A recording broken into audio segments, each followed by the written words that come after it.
Hello everyone, welcome back to the channel. आज इस video में हम एनाटॉमी का नेक्स्ट टॉपिक पढ़ने वाले हैं। इससे पहले हमने टिश्यूज के बारे में पढ़ा है कि epithelial tissue, connective tissue, muscle tissue क्या होता है। नर्वस टिश्यू जब हम नर्वस सिस्टम पढ़ेंगे तब हम उसके साथ ही नर्वस टिश्यू पढ़ेंगे। नेक्स्ट जो हमारा टॉपिक आता है वो है मेम्ब्रेन्स एंड ग्लैंड्स। ठीक है, तो इस वीडियो में हम जानने की कोशिश करेंगे कि मेम्ब्रेन्स और ग्लैंड्स क्या है। यहाँ पे अभी मैं मेम्ब्रेन पढ़ाऊंगी, नेक्स्ट वीडियो में मैं आपको ग्लैंड्स पढ़ाऊंगी कि कौन कौन से ग्लैंड्स होते हैं। आज इस वीडियो में सिर्फ हम मेम्ब्रेन्स की बात करेंगे कि हमारे शरीर में कितने तरह के मेम्ब्रेन्स होते हैं। बोर्ड पे मैंने ऑलरेडी लिख दिया हुआ है, आइए देखते हैं क्या है। ओके, तो सबसे पहले अगर मैं मेम्ब्रेन की डेफिनेशन बोलूं तो a membrane is a thin soft flexible layer of tissue that covers lines, separates और connects structures in the body। ठीक है, तो अब ये मेम्ब्रेन क्या है? मेम्ब्रेन एक थिन शीट है। ठीक है, एक थिन पेपर जैसा शीट है। उस वो क्या होता है, एक तो थिन होता है, सॉफ्ट होता है, बहुत ही सॉफ्ट होगा। फ्लेक्सिबल लेयर ऑफ टिश्यूज, मतलब एक ऐसा टिश्यू है जो बहुत फ्लेक्सिबल है। ठीक है, वो अगर आप उसे स्ट्रेच करोगे या छोड़ोगे तो वो इंटैक्ट रहेगा। जो कि कवर करता है, मतलब ये एक ऐसा टिश्यू है जो कवर करता है किसी ऑर्गन को। ओके, लाइन करता है, मतलब जैसे अंदर से लाइन करता है। सपोज ये कोई ऑर्गन है तो उसको अंदर से ऐसे लाइन करता है। ओके, दो चीजों को सेपरेट करता है। दो चीजों में डिफरेंस अगर देखना है तो ये मेम्ब्रेन ही दो चीजों को सेपरेट कर रहा है और दो चीजों को कनेक्ट भी कर रहा है। ठीक है, अलग अलग जगह पे अलग अलग फंक्शन है। ओके, तो इसके कुछ टाइप्स होते हैं हमारे पास। ठीक है, मेम्ब्रेन के हमारे पास दो टाइप हैं, एक है एपिथेलियल मेम्ब्रेन और दूसरा है कनेक्टिव टिश्यू मेम्ब्रेन। ठीक है, एपिथेलियल मेम्ब्रेन क्या होता है? Made up of epithelial and connective tissue. ठीक है, एपिथेलियल मेम्ब्रेन जो है वो दो चीजों से मिलके बना है। हमने एपिथेलियल टिश्यू भी पढ़ा है और कनेक्टिव टिश्यू भी पढ़ा है। ये दोनों चीजों से मिलके जो मेम्ब्रेन बनती है वो कौन सी होती है? वो है एपिथेलियल मेम्ब्रेन। ओके, नेक्स्ट आ जाते हैं हम कनेक्टिव टिश्यू मेम्ब्रेन पे। तो जो कनेक्टिव टिश्यू मेम्ब्रेन है वो सिर्फ और सिर्फ कनेक्टिव टिश्यू से ही बना होता है, इसीलिए हम इसे कनेक्टिव टिश्यू मेम्ब्रेन बोलते हैं। ओके, ठीक है, अब इनके फर्दर टाइप्स हैं। तो एपिथेलियल के तीन टाइप्स हैं, mucous membrane, serous membrane, cutaneous membrane. ठीक है, ये तीन टाइप्स किसके हैं? एपिथेलियल मेम्ब्रेन के। अब ये क्या होते हैं वो हम थोड़ी देर में पढ़ते हैं। और कनेक्टिव टिश्यू मेम्ब्रेन के कितने टाइप्स होते हैं? सिर्फ एक, वो है साइनोवियल मेम्ब्रेन। ठीक है, ये नाम थोड़ा बहुत आपको सुना सुना लगेगा। ओके, नेक्स्ट आता है हमारे पास एपिथेलियल मेम्ब्रेन के टाइप्स। तो सबसे पहला जो टाइप है वो है म्यूकस मेम्ब्रेन। ठीक है, अब म्यूकस हम जब भी मेडिकल पढ़ते हैं तो म्यूकस का मतलब होता है एक ऐसा सब्सटेंस जो कि मॉइस्चर प्रोवाइड कर रहा है। ठीक है, ओके, तो म्यूकस मेम्ब्रेन क्या है? Secretes mucus, protects surface. ठीक है, अब म्यूकस एज इन जो हम स्पूटम, आपने कभी देखा होगा है ना, अगर आप कफ करते हो तो एक स्टिकी सब्सटेंस होता है स्पूटम, वो भी एक टाइप का म्यूकस है। अगर आप इंटरनल ऑर्गन देखो तो उसको प्रोटेक्शन प्रोवाइड करने के लिए एक लुब्रिकेटिव, एक स्टिकी सब्सटेंस उसको कवर करता है और उसको हम क्या बोलते हैं? म्यूकस। ठीक है, तो म्यूकस जैसे जब हम आपको कफ होता है जो स्पूटम निकलता है वो भी एक म्यूकस है और वो कौन सिक्रीट करता है? Goblet cells. ठीक है, तो यहाँ पे अभी हमें इतना डीप में पढ़ने की जरूरत नहीं है, आज जस्ट हम अभी इंट्रोडक्शन पढ़ रहे हैं। जब डिटेल में हम पढ़ेंगे तो वहां पे हम पढ़ेंगे कि गॉबलेट सेल्स क्या होते हैं, कैसे एक्टिवेट होते हैं। ठीक है, वो कैसे अपना काम करते हैं। फिलहाल के लिए म्यूकस मेम्ब्रेन क्या है? वो एक इतना पतला मेम्ब्रेन है, ठीक है, जो थोड़ा म्यूकस सिक्रीट करता है। वो म्यूकस सिक्रीट करने की वजह से क्या होता है? वहां पे प्रोटेक्शन प्रोवाइड होती है। ठीक है, ओके, लोकेशन क्या क्या है? Lining of respiratory tract. ठीक है, मतलब जो हमारा रेस्पिरेटरी ट्रैक्ट है, हमारा ट्रैकिया हो गया, ब्रोंकस होगा, ब्रोंकाई हो गया, या लंग्स पूरा जो है, ये सारा आता है रेस्पिरेटरी ट्रैक्ट में। और इसकी जो लाइनिंग होती है वो क्या है? म्यूकस मेम्ब्रेन है। ठीक है, और उसके अलावा वो क्या करता है? वहां पे म्यूकस मेम्ब्रेन में क्या प्रेजेंस होते हैं? छोटे छोटे म्यूकस सिक्रीटिंग ग्लैंड्स पर प्रेजेंट होते हैं और वो म्यूकस सिक्रीट करते हैं। ओके, रेस्पिरेटरी ट्रैक्ट के अलावा डाइजेस्टिव सिस्टम जो हमारा है वो भी उसके भी जो लेयर होती है वो म्यूकस मेम्ब्रेन होती है। अब वो म्यूकस मेम्ब्रेन क्या करता है, हमारी जो स्टमक की लाइनिंग है उसको वो HCl से सेव करता है, ठीक है, मतलब जो भी हाइड्रोक्लोरिक एसिड है, जो एसिड है, उससे वो उसको बचाता है और इसी वजह से हमें जल्दी जल्दी ब्लिस्टर्स या फिर अल्सर्स पेट के अंदर नहीं होते हैं। ओके, एंड और क्या है, यूरिनरी है, यूरिनरी ट्रैक्ट, और फिर स्टमक, ठीक है।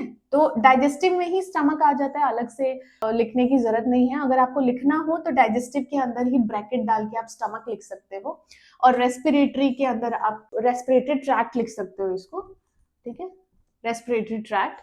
और इसमें आप स्पेसिफाई कर सकते हो, जैसे ट्रैकिया हो गया, ये सारी चीजें आप स्पेसिफाई कर दो।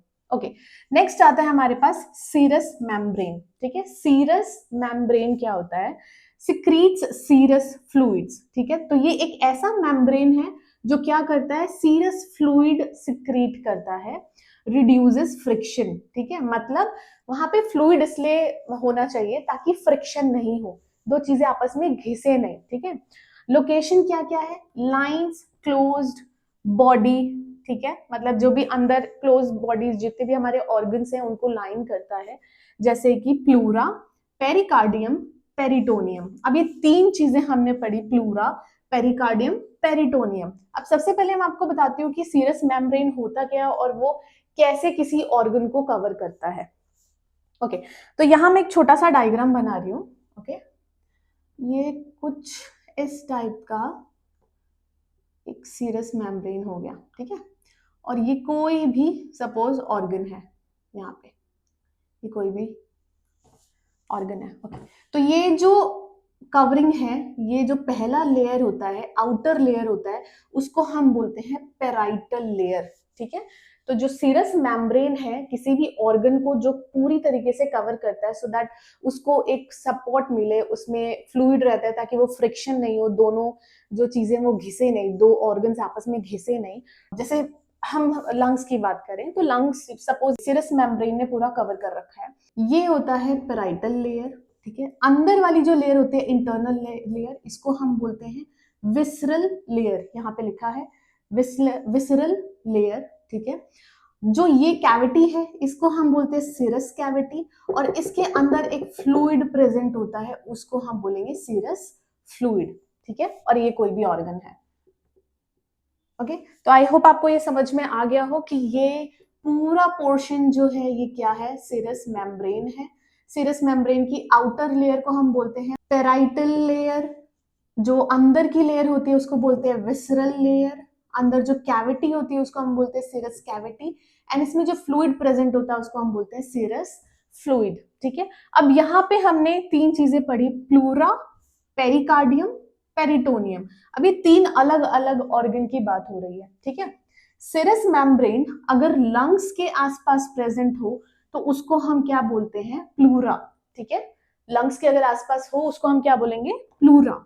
इसीलिए फिर ये पेराइटल लेयर क्या हो जाता है, पेराइटल प्लूरा, ये जो कैविटी है ये क्या हो जाएगी, प्लूरल कैविटी, ये जो लेयर है ये क्या हो जाएगा, विसरल प्लूरा, और जो फ्लूइड है उसको हम क्या बोलते हैं, प्लूरल फ्लूइड, ठीक है। आपने कभी भी प्लूरल एफ्यूजन अगर सुना हो तो वो यही है, ठीक है, इसी की वजह से होता है।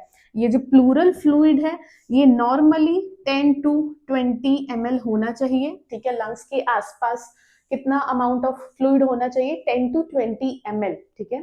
पर ये 10 to 20 ml अगर 30 to 50 ml से बढ़ जाए तो उसको हम क्या बोलते हैं, प्लूरल एफ्यूजन, मतलब लंग्स के आसपास पानी भर जाना, ठीक है।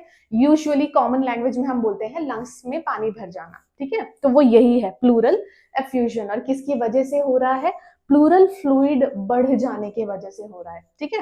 ओके, नेक्स्ट हम बात करते हैं पेरिकार्डियम की। तो जैसे ये लंग्स के आसपास है वैसे ही अगर ये हार्ट के आसपास हो, ठीक है, हार्ट के आसपास है उसको हम क्या बोलते हैं, पेरिकार्डियम, ठीक है।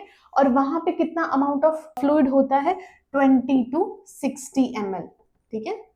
20 to 60 ml of serous fluid होता है प्रेजेंट वहां पे हार्ट के आसपास। और अगर ये बढ़ जाए, ठीक है, अगर ये बहुत ज्यादा बढ़ जाए तो क्या करेगा, हार्ट को अंदर ही कंप्रेस करना शुरू कर देगा। जैसे ये है, अगर ये बहुत बढ़ जाएगा तो ये क्या करेगा, लंग्स को अंदर पुश करेगा ना वाटर, लंग्स को अंदर पुश करेगा और आप अच्छे से खुल के सांस नहीं ले पाओगे।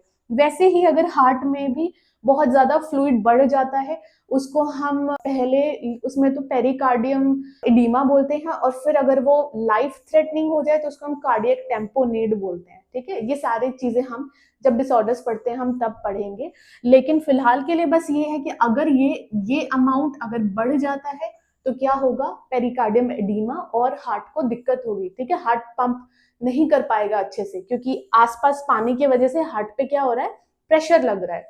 ओके, एक और वर्ड है वो है पेरिटोनियम। अब ये पेरिटोनियम का मतलब क्या है, स्टमक। ठीक है, स्टमक के अराउंड भी कुछ ऐसे ही मतलब 200 ml तक, अप टू 200 ml जो फ्लूइड है वो होता है। अगर 200 ml से बढ़ जाता है तो एक कंडीशन होती है, उसको हम क्या बोलते हैं, असाइटिस। ठीक है, असाइटिस बोलते हैं उसको, वो हो जाता है। तो पेरिटोनियम किसके लिए यूज हो रहा है, अगर स्टमक के अराउंड जो सिरस मेम्ब्रेन है उसको हम क्या बोलते हैं, पेरिटोनियम। हार्ट के अराउंड जो सिरस मेम्ब्रेन है उसे बोलते हैं पेरिकार्डियम, और लंग्स के अराउंड जो भी सिरस मेम्ब्रेन प्रेजेंट है उसे हम क्या बोलते हैं, प्लूरा। ठीक है, आई होप आपको ये क्लियर हो गया हो। ओके, नेक्स्ट आते हैं हम क्यूटेनियस मेम्ब्रेन पे। क्यूटेनियस मेम्ब्रेन क्या है, प्रोटेक्शन प्रोवाइड करता है और टेम्परेचर रेगुलेशन करता है। ठीक है, मतलब एक तो हमें बाहर से बचाता है और ऊपर से टेम्परेचर को भी मेंटेन करके रखता है, एक्सटर्नल और इंटरनल टेम्परेचर को वो अलग रखता है। ठीक है, ओके, इसका लोकेशन क्या है, ये क्यूटेनियस मेम्ब्रेन कहाँ पे प्रेजेंट होता है, स्किन में। ओके, ठीक है, तो ये हो गए हमारे पास टाइप्स एपिथेलियल मेम्ब्रेन के। नेक्स्ट आता है हमारे पास कनेक्टिव टिश्यू मेम्ब्रेन। मैंने आपको पहले ही बता दिया कि ये सिर्फ और सिर्फ कनेक्टिव टिश्यू का ही बना होता है। इसके अंदर सिर्फ एक टाइप है, वो है साइनोवियल मेम्ब्रेन। ठीक है, साइनोवियल मेम्ब्रेन क्या करता है, secretes synovial fluid for joint lubrication. ठीक है, अब आपने कभी देखा होगा, आप जब भी बैठते हो या खड़े होते हो या अपने फिंगर्स मूव कर पा रहे हो, ये सारे जॉइंट्स जो हैं, अगर ये सिर्फ और सिर्फ बोन्स ही होते, ठीक है, तो दो चीजों को आप आपस में अगर रगड़ोगे तो क्या होगा, है ना, उसमें से आवाजें आएंगी और वो घिसेंगी। तो ये घिसे नहीं, इसको बचाने के लिए हमारा शरीर जो है वहां पे क्या सिक्रीट करता है, साइनोवियल फ्लूइड। ठीक है, ताकि जो भी जॉइंट्स हैं वो जॉइंट्स अच्छे से मूव कर पाए। ठीक है, जैसे आपने कभी देखा होगा, यूजुअली घरों में ऐसा होता है, फैन आवाज कर रहा है तो लुब्रिकेशन के लिए हम उसमें हल्का सा ऑयल डाल देते हैं, है ना, गाड़ियों में भी ऑयल डलती है ताकि लुब्रिकेशन प्रॉपर रहे, जितने भी गाड़ी के पार्ट्स हैं वो सारे अच्छे से काम करें। वैसे ही हमारे शरीर में, हमारी हड्डियों में जहां भी जॉइंट्स है वहां पे साइनोवियल फ्लूइड प्रेजेंट होता है, ताकि हमारी हड्डियां आपस में रगड़े नहीं। ठीक है, ओके, तो ये किसके वजह से हो रहा है, साइनोवियल मेम्ब्रेन की वजह से हो रहा है। क्या सिक्रीट करता है, synovial fluid for joint lubrication. Now इसका लोकेशन क्या है, ये कहाँ प्रेजेंट होता है, लाइंस, जॉइंट एंड कैविटीज। सो जितने भी जॉइंट्स या फिर कैविटीज होती हैं वहां पे ये लाइन करता है, जैसे कि नी हो गया, शोल्डर हो गया। ठीक है, तो हमारे जो घुटने हैं वहां पे, शोल्डर हो गया, यहाँ पे, ये सब जगह पे क्या प्रेजेंट होता है, साइनोवियल फ्लूइड। ओके, तो ये था अबाउट मेम्ब्रेन। आई होप आपको ये समझ में आया हो। आज के लिए इतना ही। अगर ये वीडियो अच्छी लगी तो वीडियो को लाइक करें, चैनल को सब्सक्राइब करें, और कोई भी डाउट या फिर रिकमेंडेशन है तो आप मुझे कमेंट सेक्शन में बता सकते हैं। Thank you so much for watching.